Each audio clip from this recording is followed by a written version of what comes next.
The 6 tiny habits that eliminate overwhelm and beat procrastination.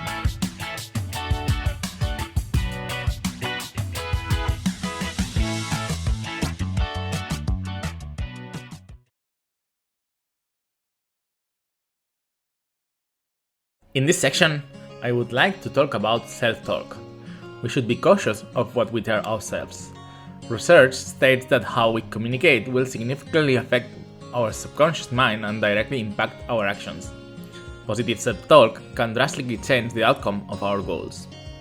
Here I go over a few of the most common excuses I have heard and come across that make the procrastination monster come in.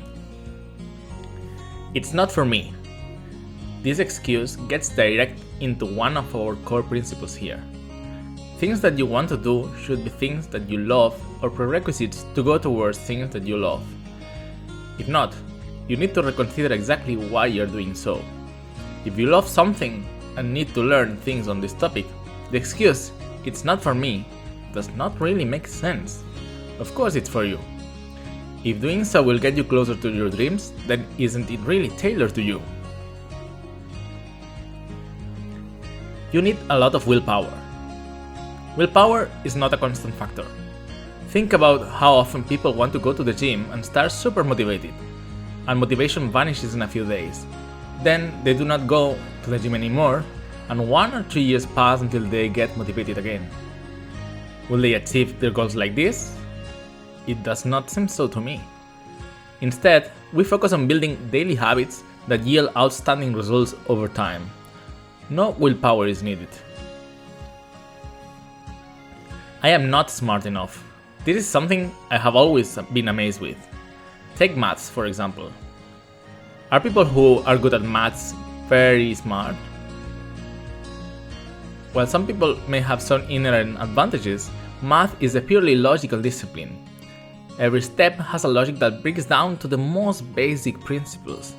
When kids say that math is hard, it's because they are trying to do many steps at a time.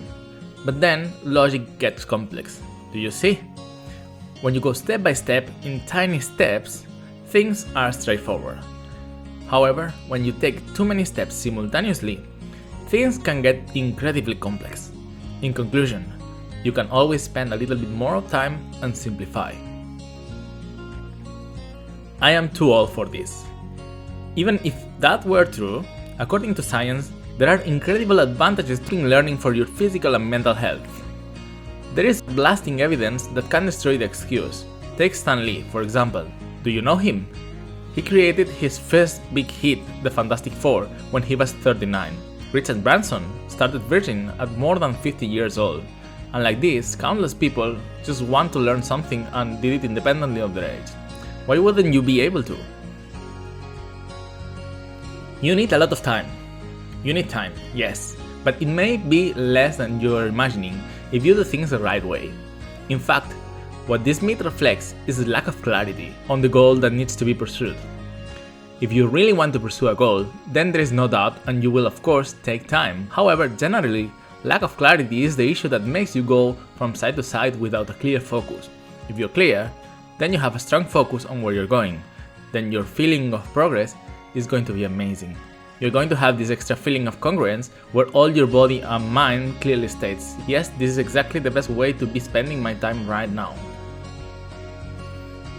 I hope these answers gave you a bit of fresh air and allowed you to see that, yes, there is a path forward, and that is the path where things can be done in a stress-free way. No time for friends. If you study something on the side, that will take some time. However, you do not have to necessarily sacrifice social time for it.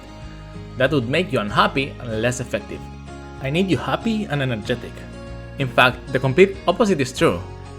If you know how to get done your stuff effectively, then that will in the long run make you much more time for the things that really matter in life, for you. As long as you reflect on what you want and are honest with it, we will design a way to go forward that obeys all your goals and values so that you have the time for your friends, loved ones, and whatever you want to do. Remember, you are the designer in your life, so what do you really want? Ready to take procrastination out of the question? Let's go for it!